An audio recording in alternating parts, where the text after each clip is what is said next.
I do believe we are live. I think so. Chatting. All right. Ooh, Hey. I'm live now. Hey, good morning. Not sure where that feedback's coming Oh, I like from. that. It's kind of freaky. The chat popping up. That's cool. Yeah, look at that. New toys. It's a fun thing. It's amazing what geeks get excited over. Indeed. Welcome everyone to another edition of Thrive It or Thrive IT. We should really figure out how we're gonna pronounce that. Awesome. Either way is good because either way it's appropriate. So Indeed. All right. So how do I get that to show back up again? There it goes. boom. Boom. And then we can just go to introductions. Yeah. I'm getting the hang of this. What do you know? Well, my name is DJ Eshelman. Also, wow. Yeah, I'm that coach guy that sometimes writes those books and stuff. Yeah. Selling yourself well. Yep. It's what I do. I'm Jeff Fitch, and I do obviously I'm trying to go down that same road, basically pass along what I've learned over the last 20 plus years. And I love when I do that. I'm a great speaker. What do I do now? I've been there, man. I've been there. Oh man, I gotta admit, it's kind of weird. It's like 60 degrees in my studio today, which is weird for Nashville in May, I gotta admit, but we're gonna get through this. Well, Michigan, we've got snow, a little bit of snow coming this weekend, and it's going to get freezing, below freezing again. So, well, that is lovely. Yeah, it really is. Yeah, I actually I blame the Canadians because it's that Canadian air coming through the jet stream. See, I can talk too. Coming through the jet stream. So, Trent Ty, thanks, man. Appreciate it.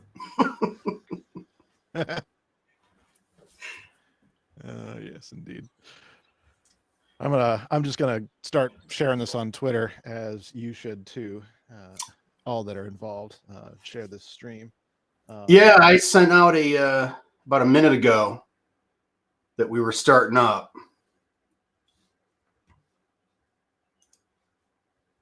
And I just saw you posted on the World of EUC. Yeah.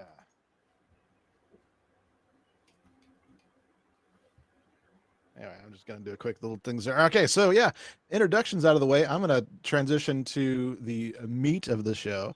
And actually, we're going to have a conversation with that Jeff's going to lead here. So Yeah. We're going to talk about the most wonderful statement, I think, in information technology. And that is, I don't know. Yeah. And, because being, it's being older, I think it's easier for like us to look back. And I think about all the mistakes I've made, right? Because they stick. Those are the things that tend to stick with you. And me making idiotic statements when I truly don't know what I'm talking about, but I feel like I need to know, or at least show that I know what I'm talking about. And, back when you and I were coming up and the technology was young, we didn't necessarily have the Googles and all this information out on the internet yet. So you could sort of get away with it. But now it's too easy to find out when somebody's either lying or BSing their way through an answer. Yeah. Maybe not right away, but definitely, after you leave.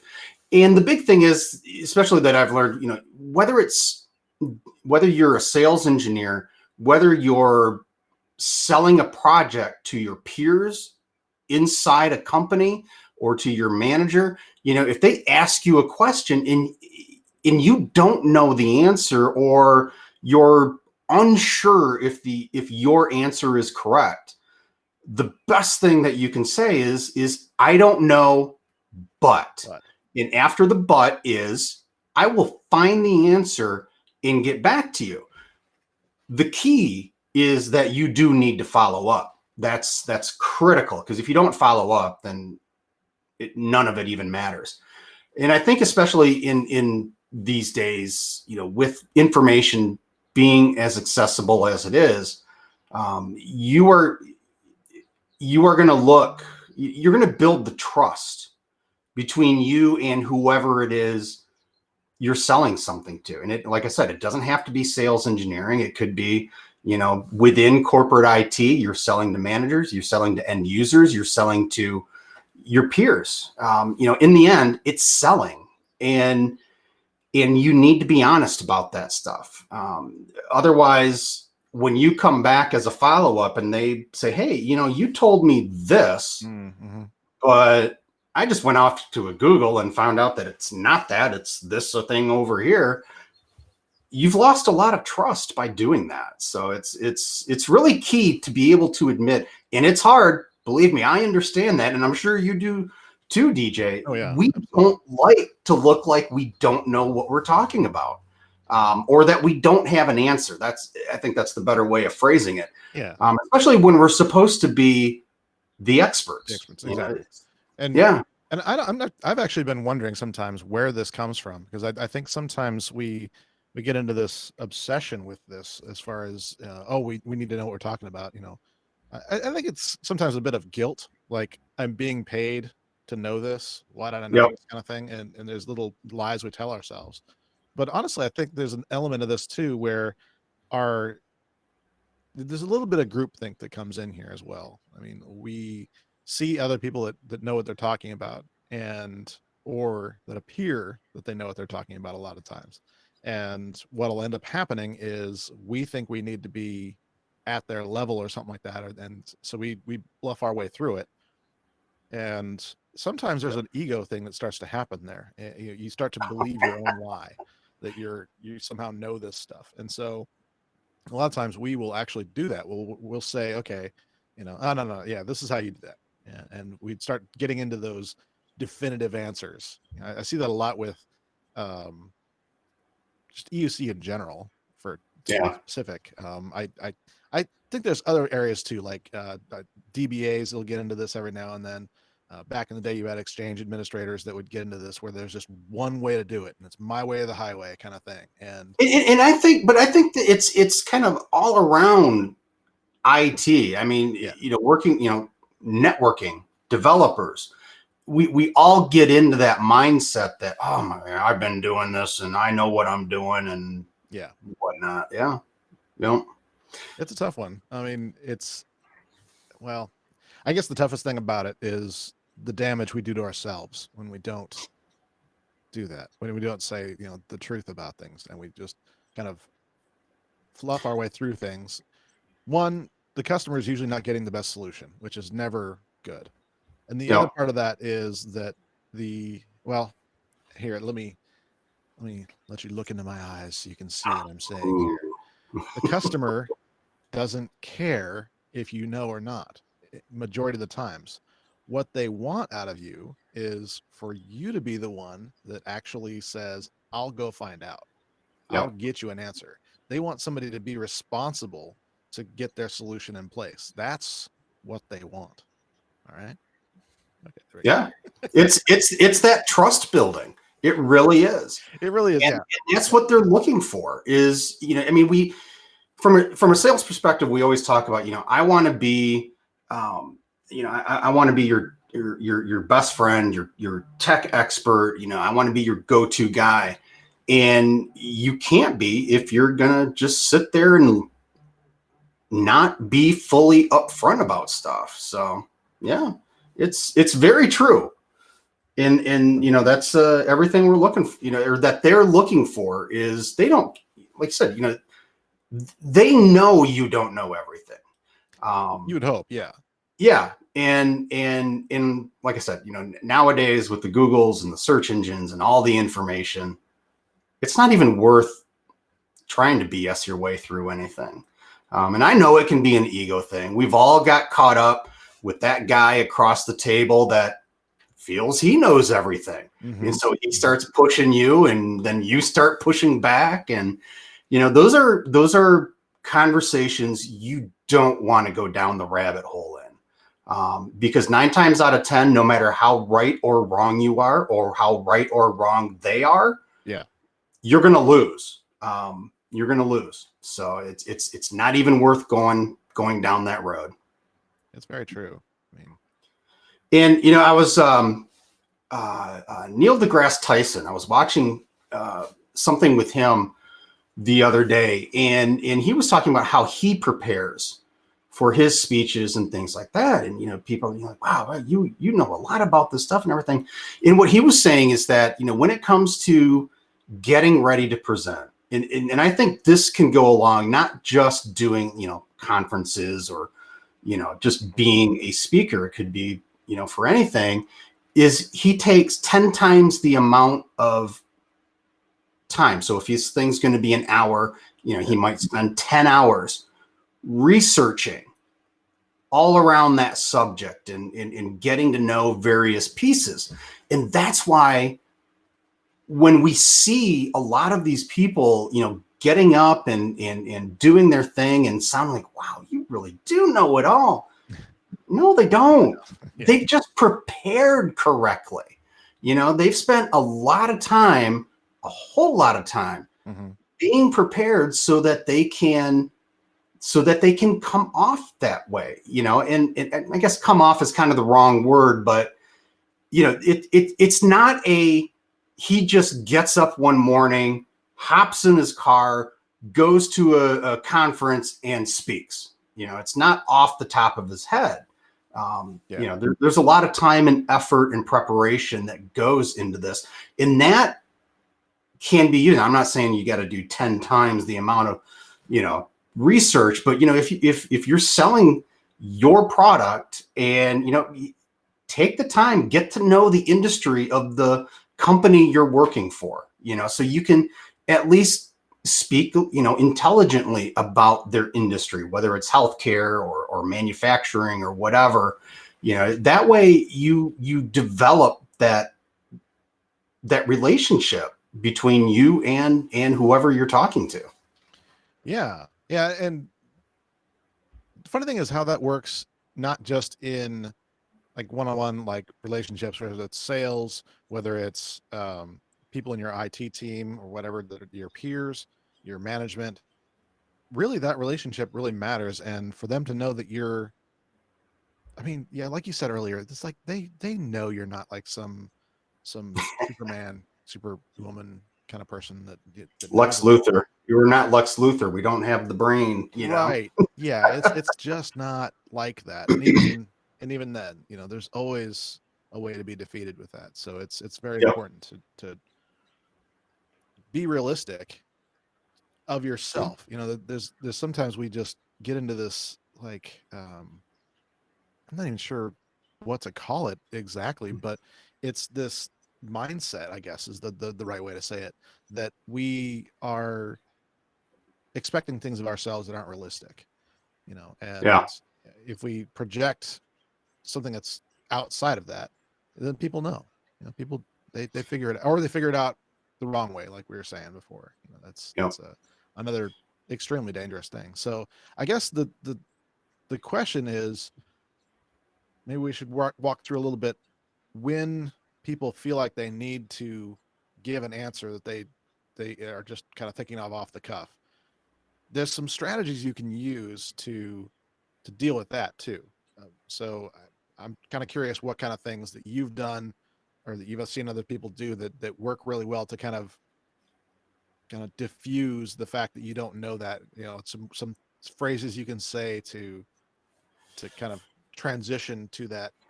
I don't know what I'm going to find out for you kind of thing. What's some good ways people can actually? Yeah. I mean, I don't know if I have any specific examples, but a lot of what, I guess, like when I'm selling something and there, this may be a little kind of off of what you're asking, but I think it's similar. Is you go in and you're talking to somebody and they're like, we got to have this in this product feature, or we just can't use your product. Right. And it's very easy to say, yeah, you know what, we can't do that. And I'm sorry, we've wasted your time or whatever. You have to be able to delve into, okay, why do you need those features? Why do you need that? So it's not so,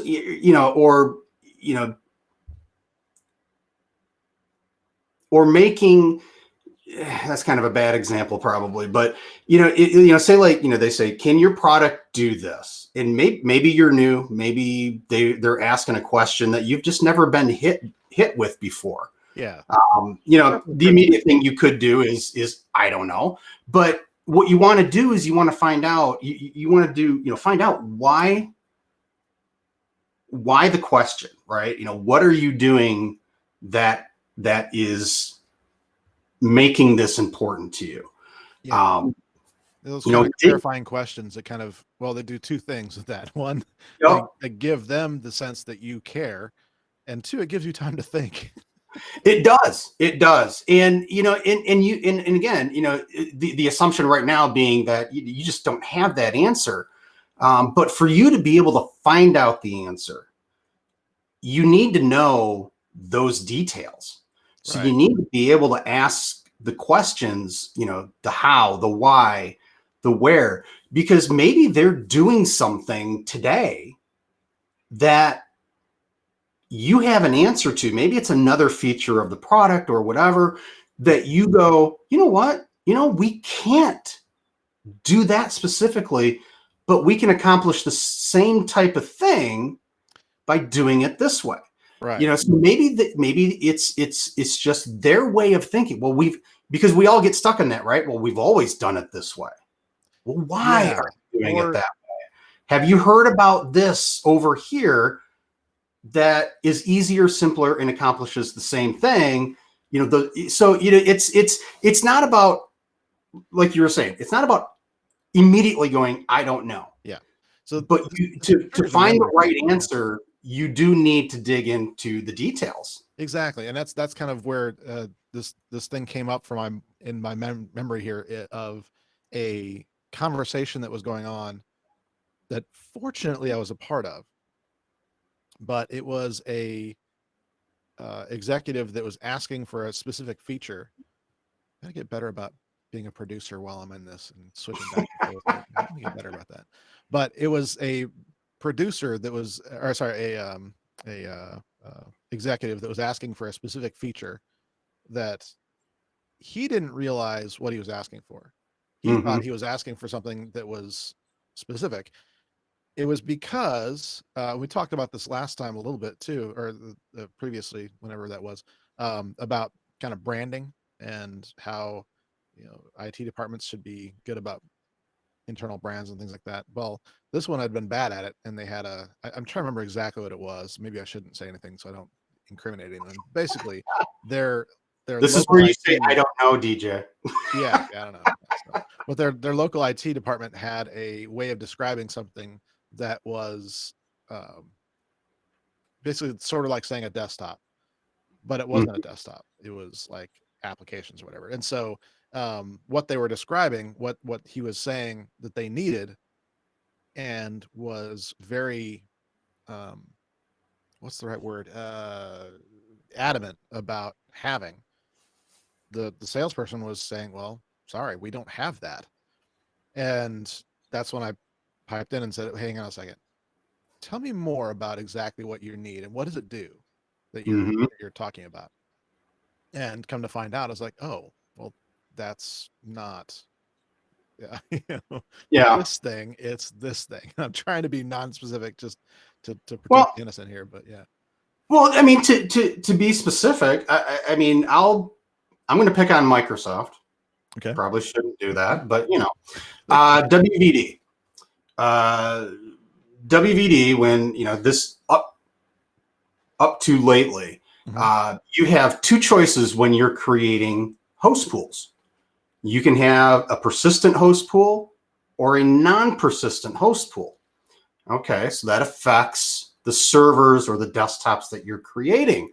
The problem was, and it took me forever to figure this out, when I say non-persistent, what does that mean to the EUC world? Typically, it's, oh, the machine gets rebooted, it's brought back to its original state, nothing's left behind, boom, you're good to go.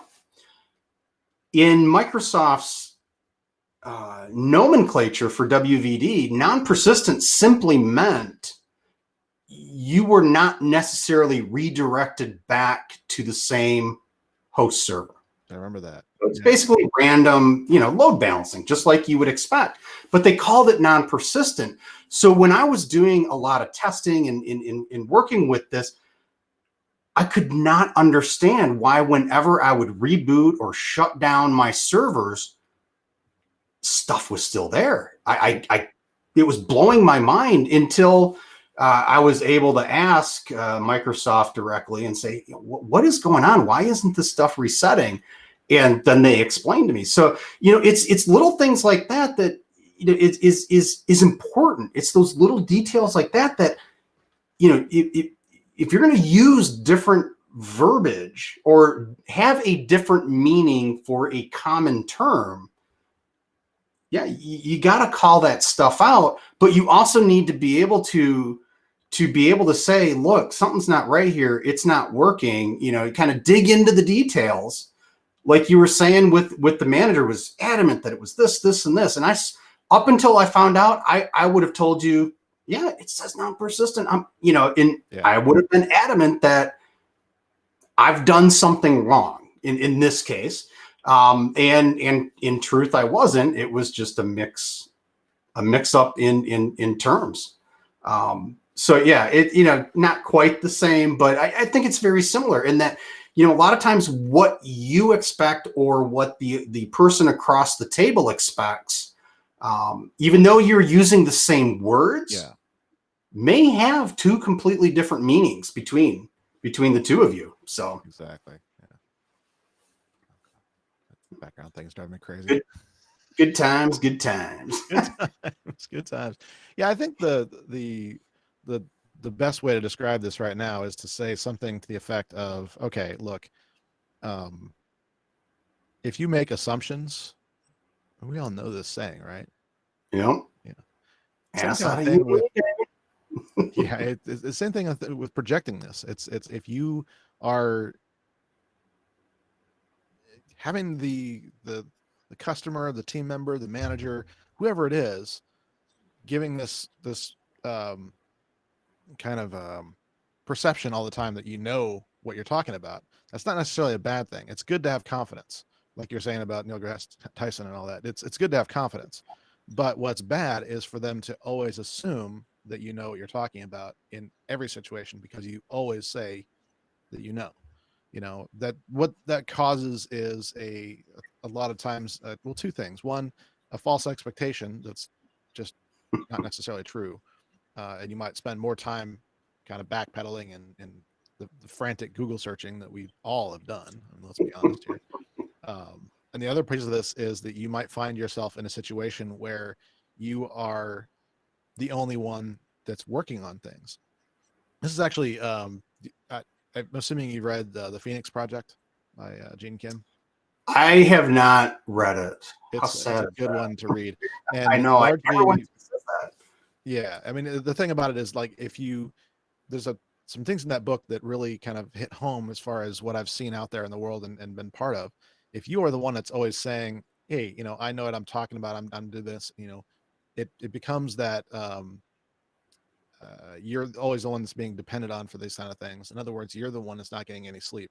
Other people in your department might just be, hanging out throughout the day and they're doing their thing, while you are basically suffering because you have kind of made this on yourself because you weren't willing to say, I might not be the best person for this, or I don't know. And this comes out of fear, right? This comes out of the thinking that you will be if you don't do this, then then they'll find someone else, and that'll just cascade into this huge career failure that, you know, is going to be the end of everything. So yeah, it's and yeah, and I still do that today. Take on way too much. Mhm.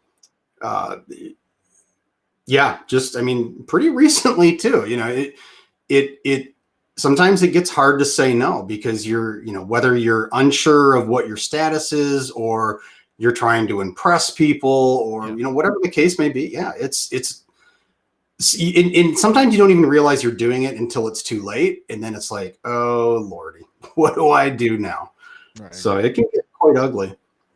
Yeah, it really can be. And so I guess the encouragement here is, look, don't make assumptions, and don't let other people make assumptions about you either, about what you know and don't know. It's not going to be healthy. It's not going to help your career.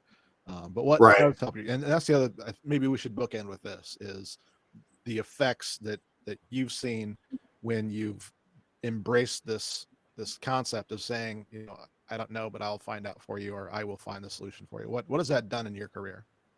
Oh man, being able to say that, it takes so much pressure off of you, Yeah.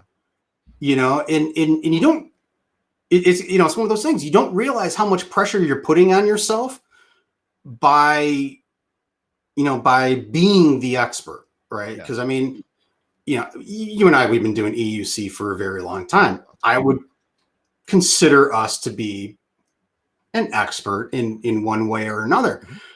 But the fact that you know, if you try to BS your way through, your anxiety levels are going up, because you know you're fudging around trying to find, hopefully, a good answer as you're rambling on.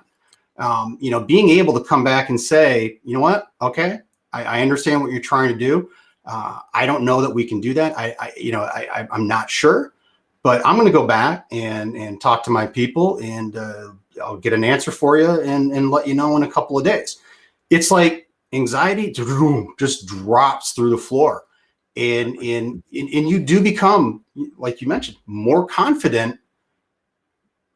You're not having that anxiety, that pressure, to be the all-knowing wizard, you know, behind the curtain type thing. So yeah, absolutely. It's all about the pressure on yourself, because we put enough pressure on ourselves. If there's a way that we can release that pressure, we have to be able to do it. And while it's extraordinarily difficult at times, learning to be able to do that will just make you a better person, make you a better salesperson, make you a better IT admin, you know, whatever. It's huge. Yeah. And I guess, like I said before, it's something that we have to realize, that even if someone is in management sort of thing, is saying they're looking for the answers, or they're looking for someone to just do it kind of thing. I hear that a lot. Mm-hmm. Just do it. Just make it happen. That's not necessarily what they need, and they know that. Um, and sometimes you have to be willing to say, gosh, if I'm working for someone that's like this, it may not be the long-term fit, you know, for me. Yeah. And I can say that I've seen people that have been that way as far as managers, that don't last very long. So that's another thing, that they're usually just, I hate to be the one to have to say this, but what I'm finding is that if someone is like that, where they're just looking for the solution and they just want it, and they don't care if you know or not, and they are not accepting of Mm-hmm. answers, they are someone typically that is looking to advance their career rapidly, and are going to basically just use what you've done, take credit for it, and move along. Yep. So it's something where you don't want to uh, sabotage that, or anything like that. Just be better. Just be better. Yep. You know. And Well, and I think there is a flip side to that. Sorry to interrupt. no. But is that, you know, I've also worked with people that do say, get it done, or you know, Sure. what have you. That's kind of their natural response. what you need to figure out is, are they telling you to go get it done? Right. Or is it they just want it done? Precisely. Yes. And so you can go to someone else and say, hey, I just got done talking to the boss. He really wants to see this implemented, get done, whatever the case may be. So you need to be able to, you need to figure out which side of the coin the person you're talking to exactly is actually represented there. Yeah, it's important. I mean, it's one of those things where it's, if you don't figure out where you stand, you know, a lot of times, I'm speaking right now from a consultant point of view. A lot of times, one of the skill sets that a good consultant will have is quickly reading the room and figuring out, okay, who's going to be the people that are just going to be the people that are just don't care enough to see it done properly. These are the ones that typically say, just get it done, you know, and they either don't care about who does it, or I do find in consulting a lot of the times, especially if I have a junior consultant with me at the time, that a lot of times they will have the expectation that I'm doing it, and they're very upset if I'm not the one doing it. They feel they're being cheated if the person who's billing more isn't doing the work. Yeah. It's kind of one of those weird dynamics that you do run into every now and then. It's just, you just have to be able to read the room and be able to know how to properly integrate this magic phrase. But I will tell you that as soon as I started doing this, specifically in my consulting work, in a lot of the consulting work I've done with Citrix specifically, one of the things I actually was very resistant to at first, but really got a lot into, and is actually here. Let's put this up on the screen. This is something I'm talking about in that book right there that's coming out later this year. So what the concept is when you go through a week worth of work or whatever, your assessment, that sort of project, you want to give a presentation at the end of it. And a lot of times you'll be going over a lot of high level concepts and things like that, that the C-level person or whoever you're presenting to really needs to get an idea of, okay, what is you know, what is the next steps, that sort of thing, and what do we need to know. And there's certain things that need further investigation. And so when I first started doing the consulting work, I would try and answer definitively. I thought that's what they wanted. And so I would say, oh, we need to do this. Well, the first time I was really, really wrong about that hurt a lot. And I think this is kind of what you were getting at earlier, is that if you have said that this is what you need to do, and doing that does more harm or it doesn't work, what are they going to remember? Yep. They're going to remember, well, especially if you're there representing a vendor, they're going to remember that vendor, and they're also going to remember you. And this industry of IT in general, but especially in like areas of end user computing, specialized processes, things like that, where you are out there like as a consultant, like I've been, it's something that people remember. And so you have to be willing to say, this is something we're going to investigate further. I will have an answer for you at this time, and give an expectation. Now, here's another key. If you give that expectation, that's something where you want to be able to say, okay, look, I'm going to give you an update by this time. If we still don't have an answer, I will give you another update until we do. You know, that's another key thing about this, is being able to say, okay, I don't have the answer right now. This is beyond what we can do. Like in an assessment that takes a week to discover things, the odds are, if there's something major going on, you're not going to necessarily know about it in a week. You know, let's be honest. That's just not the way things work. You know, there's no magic pill for the majority of problems that are bad enough that call a consultant in. Let's be blunt about this. But that consultant, or you, and I will say also that if you are part of a modern IT team, you are being treated a lot like a consultant anyway. And so you need to be willing to say, you know, I'm going to find the answers to this, or find whatever we need to investigate. And it's not about the answer, it's about the updates, it's about keeping them informed. And to give you a little bit of background about this is them feeling empowered. Management doesn't feel empowered by answers. They feel empowered when they know it's under control, or that somebody has responsibility for doing this. This is why a good manager is somebody who delegates well, Mm-hmm. because they need to be able to release that and not necessarily control, but release the responsibility, and so that they can move on to better things that they are more in their responsibility to do, or they're just Yep. coordinating a lot of these people. And if there's an area here that's not being cared for well, then that's going to cause stress over here. So they just want less of that. So understanding their motivations, just knowing they have confidence in your ability to have it under control, not that you have all the answers. Right. Yep. Cool. Yep. All right, Absolutely. man. And that's, Well, that's one thing I always love about seeing like certification exams, right? Or yeah, even exams in school. Okay, you're going to take this exam, no notes, no books, no nothing. It's like, who in the real world does that? right. The real world is, I've got information everywhere. Even before the internet, I could go buy a book. I could look things up, go to the library. It's not real that you need to know all of this stuff in your head. And maybe that's where it comes from, is school, as we're going through high school, college, and all that, where they don't necessarily allow you to look things up to find an answer. Right. Which, The real world is, we look things up all the time to find an answer. yeah, and we talked about that last week. Like there's the concept of, it's not what you know, it's what you're willing to go find out. That Yep. was the concept that was given to me in college, was that, look, I don't expect you to know all this. What I expect you to do is learn how to go find out. Yep. That is a much more valuable skill set. Much more valuable. Yeah. Cool. Absolutely.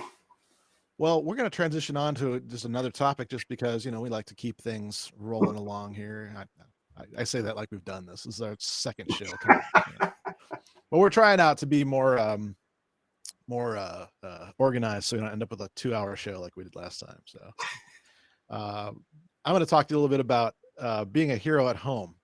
And this is something with all of the lockdowns and coronavirus and stuff like that we're a lot of us are dealing with, if not everyone watching this has been dealing with this. And a lot of times we get caught up in the work, and we forget that there's a whole ecosystem around us, whether we're married with kids, or just married, or single, or dating, or whatever the myriad of relationships that are going on. This is something that if you're working from home or stuck at home more often, you need to be aware of. And there's a saying that is kind of interesting. I agree with most of the time, and that's that you can't serve from emptiness. In other words, yeah. And there's another illustration that I've found works really well with this, and that you need to take the plank out of your own eye before you can find the one in your neighbor's eye, that sort of thing. That's always a good analogy for me, and it works, right? So if you don't take care of yourself first, then you're gonna not do as good a job. Kind of long lines of what we're talking about just now. If you're not able to serve from a place of strength, then you're going to be, weakness upon weakness, and it's not really going to get anybody anywhere. Now, there is a notion out there that it feels like, you're having to know these things, or having to do this. In fact, here, let's put this up on the screen. Great advice so far, chaps, especially not having to know everything. I think that's a big key in this too. It really becomes necessary for you to know that if you are trying to serve, it seems noble. It really does.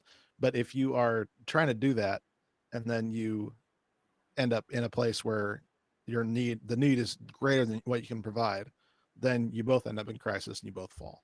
That's the way that works. So I wanted to give a few pointers, and some things that I've discovered in the last few weeks that has been helpful to me as I've been at home more often. To give you a little background, I usually am here in the studio in the little room of the house. It's not little, it's a pretty big room, actually. It's kind of nice.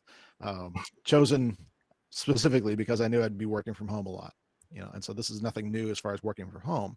But what it is different is that, I would at least once a month be out on the road to go work somewhere or speak somewhere, that sort of thing. And so there are some things as far as longevity that I've had to adjust for. The problem in my life is that I tend to want to fill up the time.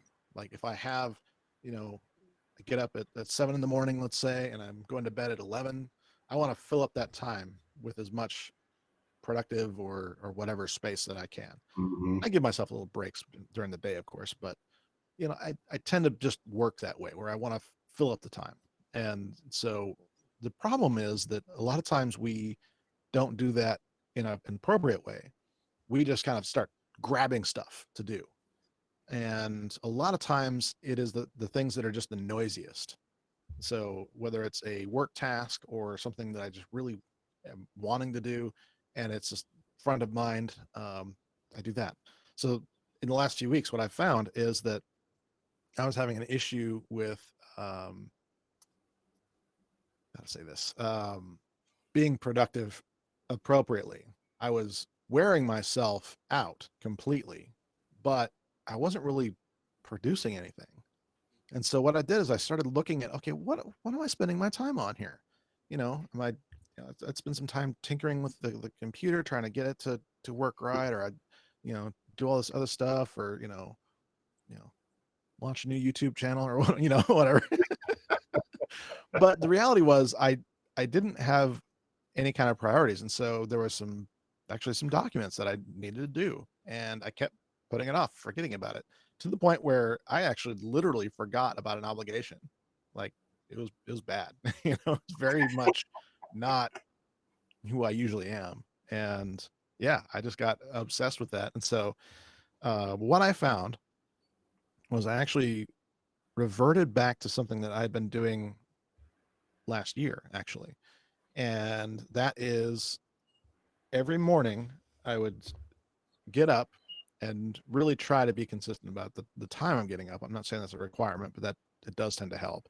And then I would, on my kitchen table, I would leave this. This is oh, okay, there we go. The full focus planner from Michael Hyatt. This is a paper planner. And so you are actually, going through and, writing in what you're doing for the day. And with the blur, it's just not working well, but you get the picture. Is that I am every morning saying, okay, what are my priorities? And so the way this works is that you have a list of things every week that, like the top 3 things you want to accomplish. Then you have other things written in, right, that you want to accomplish that week. And so every day you're going back to that top list and saying, okay, these are my top priorities for the week. What I'm going to do today to make that happen? What are the things that I have to do today that are just obligations or whatever? So what can I do today? Or what's most important to me today? It's probably a better way to say that. Mm-hmm. Actually, that is a better way to say that. So I'm just saying, okay, here's the things that I want to do today. Here's the things that I have to do today. And how can I balance that in a way that's okay for me? Now, what was happening initially is I would write that down and not do it that day. And then I'd feel bad about it and I stopped doing it. Well, the problem with that is I just fell right back into chaos. And so doing this again with a different mindset of saying, you know what, it's okay if I do this. In fact, it's a good example. No, too much confidential stuff. I can't really show it, but there's a way to just say, okay, I'm going to just make a little mark next to the task item for that day and just say, I'm going to just delegate this to someone else. I'm going to, delete it. It just doesn't really matter that much to me. I'm going to defer it for the next day, that sort of thing. And so things like that are really helping me survive. But the other part about this is having some things set aside for like a morning ritual where you say, okay, I'm going to spend some time in meditation. I'm going to spend some time exercising. I'm going to spend some time just doing betterment for me and making that purposeful every day. Um, and then you just maybe what they suggest, and I agree with, is to do that first. And then as kind of a startup ritual, do all your organization, all your planning at that point. And then you get into your day, you do your things. And then at the end of the day, this is actually kind of important and something that I've not been doing as well as I should, but having a shutdown ritual to say, okay, it is the end of the day. I'm going to stop working. For me, this is actually really hard because sometimes stop is, you know, uh, well, a little more than wife glaring over me sometimes, or sometimes it's just like, oh, hey, look at that. It's 2 a.m. I should probably stop. Um, so having a set time and a set procedure when you do shut down your workday actually helps you say, okay, I'm going to switch contexts here. And for working from home, that's actually really important because you want to be able to say, okay, look, if I don't draw a line in the sand here and say, in some cases, it is like you're literally paid by the hour. I find probably most of us that are watching this are probably not in that circumstance where you're clocking in and out. You're probably in a situation where you're just paid a salary and you're just doing things, and it's really easy, contrary to what people think. If you're working from home, most likely you're working too much. Most likely, that's what tends to happen. It's been that way for the last 15 years. I've been supporting this kind of thing. I've always seen that with people, is that they're actually more productive from home, but they're also working a lot more from home because they just have that mindset. And so it's actually really important to realize your boundaries in that and shut down your work. Mm. Since I've started doing this in the last week, I've been sleeping a lot better. I have less of the mind still rolling at 3 a.m. A lot less of that. Not saying it's gone completely because it's like my hallmark, man. That's just what I do. But I am saying that there's been a lot less of that. The other thing here that's really important is to have, after that shutdown ritual, is okay, I'm not working anymore. Now what? So if I shut down my workday at 8 o'clock, for example, 8 p.m., which is probably later than I should, but that's been typically what I'll do. So I have some time between 8 and 9 that I do this shutdown ritual, saying, okay, I'm going to review what I did today. I'm going to rejoice in the things that I did. I'm going to not feel guilty about the things I didn't. I'm just going to say what I need to do for tomorrow and just kind of be ready for that. Look at what worked and what didn't work, that sort of thing, so I can make little improvements throughout the day or throughout the week. Those kind of things.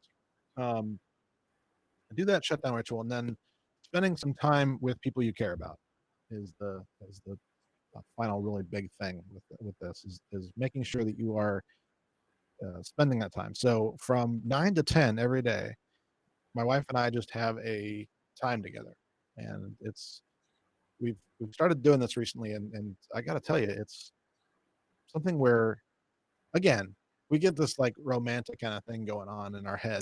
It's like, oh, you spent time with me, how nice, and stuff like that. And married couples out there, it's a bad idea. If you rely on that, you're not going to do it. You're going to, in fact, if you make it into like a romantic kind of a thing, what's going to happen is you're going to do less of it because you're always waiting for the next big thing like that. The next meaningful event or whatever. The key to a relationship is spending time together. And this matters for friends. It matters for a lot of people. So for me, I know that um, I'm going to try and integrate within the next few weeks a specific time of day that I'm just connecting with people. Whether it's spending time on Facebook, that's my only time I spend on Facebook, for example, or it's time just having like, I'm going to be on a Zoom call. Who wants to join me? That sort of thing. Whatever that looks like, just spending time with the people I care about for an hour, just to make that something that I do. And then obviously for me, my wife is a priority. And so that other time that's what she gets. That's her time, and then I go to bed And I gotta tell you, like I said, I've been sleeping a lot better since I've been doing this, but I'm also getting a lot more done in a lot of effective ways since I've started doing this. So there's that. One more tip that I forgot. And this is a concept that I actually did on a presentation yesterday, and it's almost like I could hear the minds blowing out there. And that is that a lot of us were not working from home before all this started. A lot of us had, I mean, this comes from years of going out and doing consulting with places and things like that. And I know for a fact that a lot of people had commutes that easily took out 2 to 3 hours of their day where they weren't always effective with that time. You know, it wasn't something that a lot of people listen to podcasts or read and things like that, but a lot of people just watch videos and just game and stuff like that. You know, they weren't really productive during that time. Well, what's been happening with some of these folks is that they're now just at home. Their commute doesn't exist. So now what they have is all of a sudden they have time that, you know, how are you going to use that time? My encouragement is to, and I just realized I never put that back up. Huh. You hear that? My encouragement is just that, is spend that time, give a little bit extra, give of yourself a little bit more, but also spend some time trying to improve yourself, you know? And honestly, especially if you've had in the past, like an hour and a half commute, wow, you've got a lot of time you could use to really better yourself, maybe even get yourself to the point where you don't have a commute like that anymore. And I know the crazy thing about this being lockdown is I can't give the usual advice. Usually what I would say is, you know, go do a context shift, go be at a coffee shop, you know, just get out.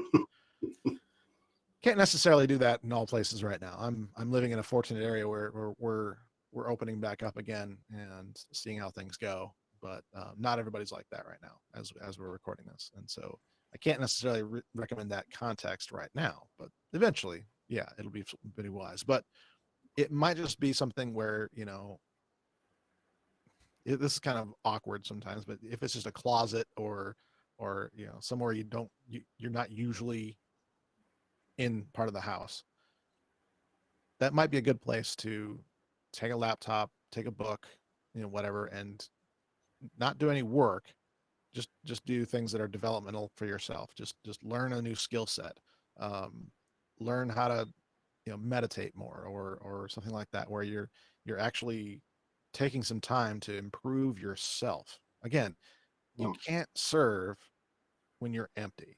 You can't be that person that's going to be, you know, that's not an occasion you're going to rise to.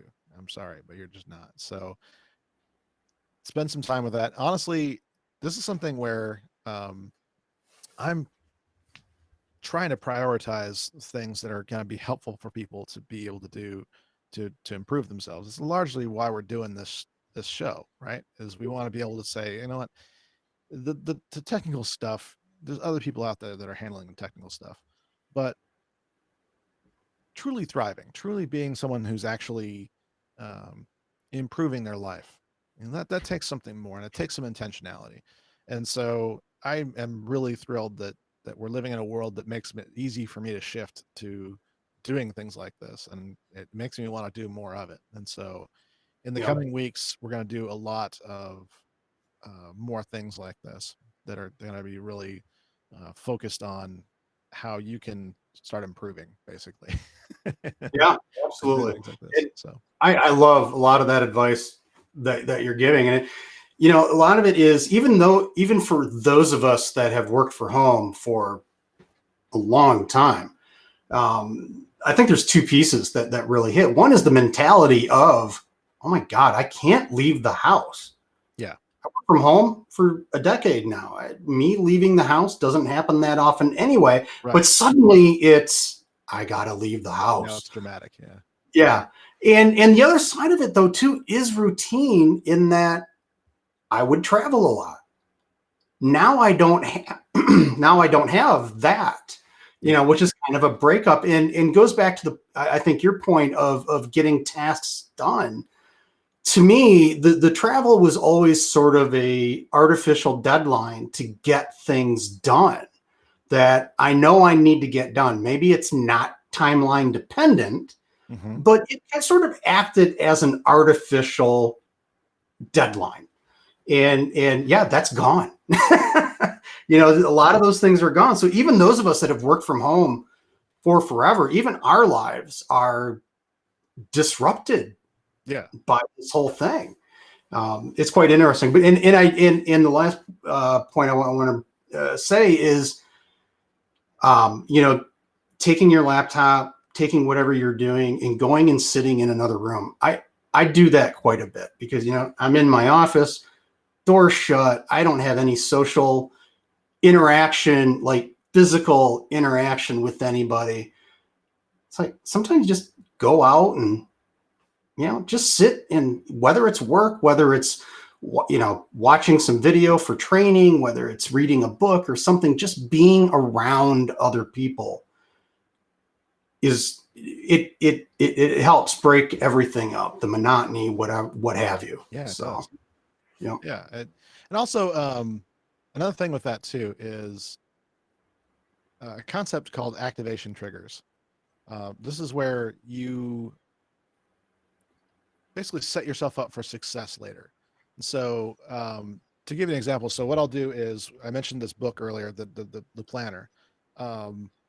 Every night I take this off of my desk upstairs here and bring it downstairs, and I put it on that kitchen table. Now, that seems like a small thing, but there was a day I didn't do that. And I said, okay, I need to come upstairs and grab the planner and start doing the planning. It's like, I'll just do it upstairs. I'll just do it here. No, that's not what happened. What ended up happening is I opened the book, turned on my laptop, turned on the computer, and all of a sudden I'm working with no net. Actually, that literally happened Monday. And I can show you. Can I do that?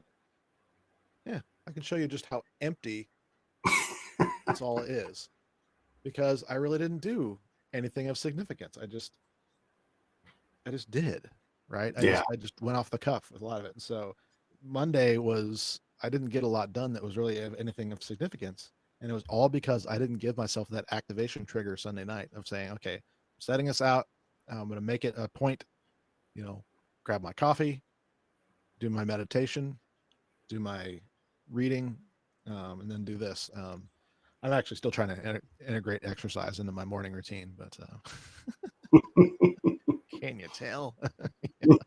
But it's really important to do that. Now, there's other things too that we can talk about, and there's, when it comes to spending the priority time, a lot of times it's not just saying, oh, it has to be an hour, or it has to be, I know sometimes people think like engineers and they do that, but the reality is, gosh, we have two opportunities here that are really key. We can spend a lot more time than we could previously with our kids, with our friends, with our family that are most important to us. If you don't embrace that right now and just wallow in the fact that you're just stuck at home and you're afraid of what might happen and all that kind of stuff, then you're losing out. My goodness, you're losing out. I am hearing so many encouraging stories. I mean, I'm hearing the bad stories too, but I'm hearing so many encouraging stories of families that are finding new ways to communicate with each other, finding new ways to be in a relationship with each other, that I think is just amazing. And frankly, someone has to start that. Someone has to request it. Someone has to make it happen. And so my encouragement to everyone out there, to you, is to be that person. Be the person in your home and in your group and whatever it is that's going to say, look, I want to make this a priority. There's a second piece of this too, and that is thankfulness. I think we get lost in this mire of what's forced upon us or that we have to do.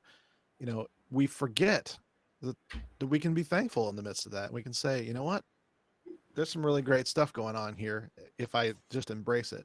You know, I have been, in a lot of cases, I've been given the time to actually improve. You know, I've been given the resources to say, okay, maybe I can take that online course.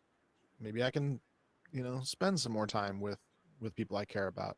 Maybe I can, you know, spend an extra half hour working out or start working out or whatever it is. You know, you have this opportunity. What you need is the structure to do it, and that's really find what works for you. Yep. I realized I didn't talk about the paper planner thing much, because I had attempted it in the phone.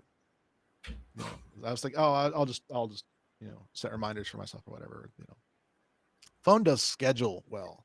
Phone doesn't do intentions well, and so there's also something just kind of visceral about writing things out. You know, like where you're physically writing it, and I don't know. It's like I can't explain it necessarily. It's a voodoo magic,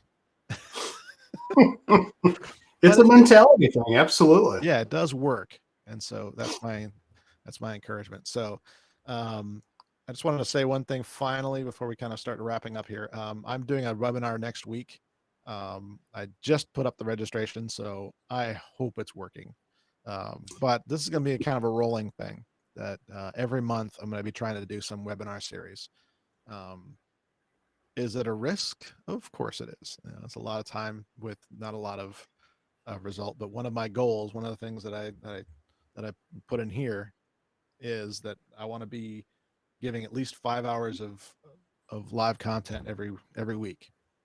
And so doing webinars is something I'm going to be doing a lot more of. Besides, I invested in this webinar platform 2 years ago. I might as well use it, right? So the good news is the capacity has been increased, so I can have more people on. But this month, we're actually going to be talking more about this work from home thing. I'm specifically going to be giving some tips and tricks for people that are in the Citrix space on how to optimize um, that. But there's also a lot of just mentality stuff within that of saying, you know, you need to be more proactive about your users and kind of along the lines of what we were talking about recently about, you know, you need some ability to communicate with them properly and that sort of thing. And so there's going to be a little bit about that, and also just some raw tips about how you can better optimize the Citrix experience for users, and how the defaults may not work quite as well when you're supporting a bunch of people from home and you didn't as well, you know, previously. How we kind of need to not throw out optimizations, but we need to be smarter about how we're doing them. So that is And happening. There's going to be a couple of them I'm going to do. The first one is going to be May 12th, and I'm still working on scheduling the rest of those. But by the time you're seeing this, it'll be redirecting to a multitude of those. Or if you're seeing this and it's not May anymore, you'll see a whole different webinar. So congratulations. This is a link that it's going to work from now on. So cool. awesome. Right on. Well, we are at Oh, look at that. at that point, aren't we? So We are. Hold yeah. on. I got something real quick. I just received this over the weekend, and I'm going to plug for you. Ah, nice. Nice. Yeah. Actually, Yee. yeah, very nice. Very nice. We're actually working on international distribution of this as well. This is a preview copy from, this is not from Amazon, actually. This is actually from another printing press I'm working with that's able to do more internationally. Um, but this is like a preview copy, and I'm finding problems. So like, oh no, nothing's perfect. So that's awesome. So yeah, If it was yeah. I hope perfect. you got his too. That's awesome. Yeah, and you are in the UK, right? So a little bit of a different scenario there of of, of printing, but actually, yeah, it's kind of weird. So um, the international distribution so far has been fascinating to me.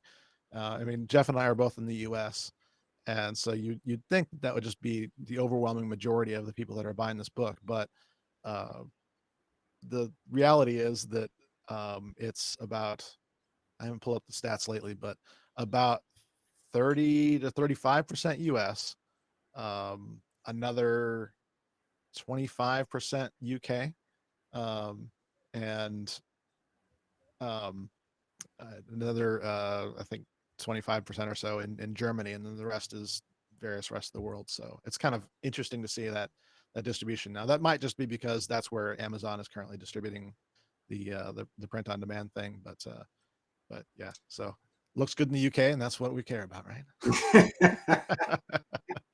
That's awesome. Well, everyone, thanks for joining us today, and we will do this again next week. I'm actually working on kind of a permalink kind of a thing. The the thrive-it.com domain is purchased. We're just been working on some other elements of that that include like blog and other resources and things like that. But for right now, we're just having fun with this video, so it's a lot of Yeah. fun. So we'll see you next week.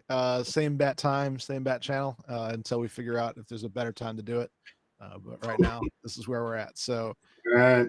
Thank you, everybody. Appreciate it. cheers, everybody. Have Cheers. a great rest of your week and I guess weekend coming up. But Yeah. if you have any suggestions or anything like that, just leave them in the comments and we will integrate that into next week's show. Absolutely. Cheers, everybody. All right. Bye.